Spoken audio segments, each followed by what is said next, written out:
Saya tidak setuju kalau ada yang mengatakan langsung corona itu adab. Buru-buru mengatakan semacam itu. Tidak tepat. Digeneralisir itu tidak tepat. Sebagaimana buru-buru mengatakan corona itu ujian. Itu juga kurang tepat kalau digeneralisir. Kenapa? Kasusnya beda-beda. Saya ambilkan contoh kasus. Orang ketika ada kejadian tsunami di satu tempat, itu tidak bisa kita katakan tsunami itu adab secara general, dan tidak bisa dikatakan adab secara general, dan tidak bisa dikatakan ujian secara general. Contoh, maaf saya ambilkan contoh. Di Palu ketika terjadinya tsunami, apakah semua orang yang kena tsunami di Palu itu kemudian orangnya tidak taat sama Allah? Tidak, ada banyak orang yang taat yang terkena musibah tsunami. Bahkan saya pernah ketika ngisi kajian terapi healing ketika habis kejadian tsunami di Palu, ada yang cerita sama saya, ini ada pondok Ustadz, ada seorang santriwati yang hafal 30 juz, yang juga terkena musibah. Dan ada salah satu kisah yang cukup viral itu adalah ketika gempa terjadi, maka ada salah satu santri yang dikasih tahu, ayo cepat keluar, kemungkinan ada susulan. Santriwati ini berkata, bentar saya cari jilbab saya dulu dan cadar saya. Alah, udah tidak apa-apa, ini lagi kemudian dalam kondisi darurat. Tapi ternyata beliau akhirnya tertimpa bangunan karena terjadi susulan. Hafal 30 juz. Bedakan dengan mungkin kita 3 surat yang terakhir. Kalau beliau kan 30 juz. Kalaulah beliau kemudian terkena tsunami dengan ketaatan beliau, sore hari, maghrib itu kemudian tiba-tiba mungkin dia dihanyutkan oleh tsunami, terseret dengan pusaran tsunami, terbentur dengan kayu, terbentur dengan mobil, terbentur dengan motor, terbentur dengan paku dan tembok yang ikut terseret. Kemudian dia tidak bisa nafas, kemudian harus minum air tsunami yang pekat karena sudah bercampur dengan lumpur. Kemudian lumpurnya masuk ke paru-paru, lalu dia tidak bisa nafas sampai kemudian perutnya menggelembung karena kemudian terisi dengan air, dan dia tidak bisa menyelamatkan diri karena terjangan tsunami tidak bisa dilawan dengan secanggih apapun kita berenang.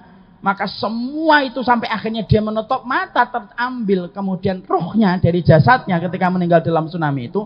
Kalau sebelum tsunami itu datang dia dalam kondisi taat kepada Allah, semua sakit yang dia dapatkan dari awal sampai dia menutup mata itu adalah ujian untuk menggugurkan sebagian besar dari dosanya, supaya ketika balik kepada Allah sudah terhapus dengan ujian yang dia peroleh.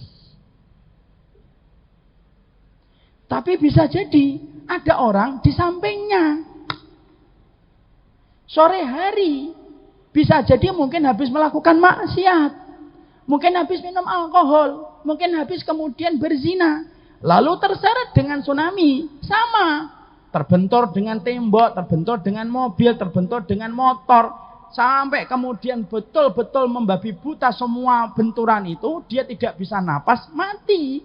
Tapi dalam kondisi dia bermaksiat selama hidupnya sampai dia diterjang tsunami, maka itu azab. Apa yang dirasakan itu belum lagi ditambah dengan apa hisab yang menunggunya.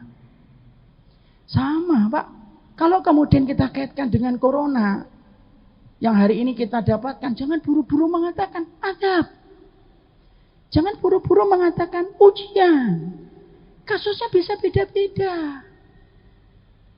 Kalau ada orang taat, dia sholat, kok tiba-tiba kemudian kena penyakit itu, na'udzubillah min dzalik, dan insya Allah Allah akan pasti kemudian jaga kita insya Allah dalam setiap kebayangan kita.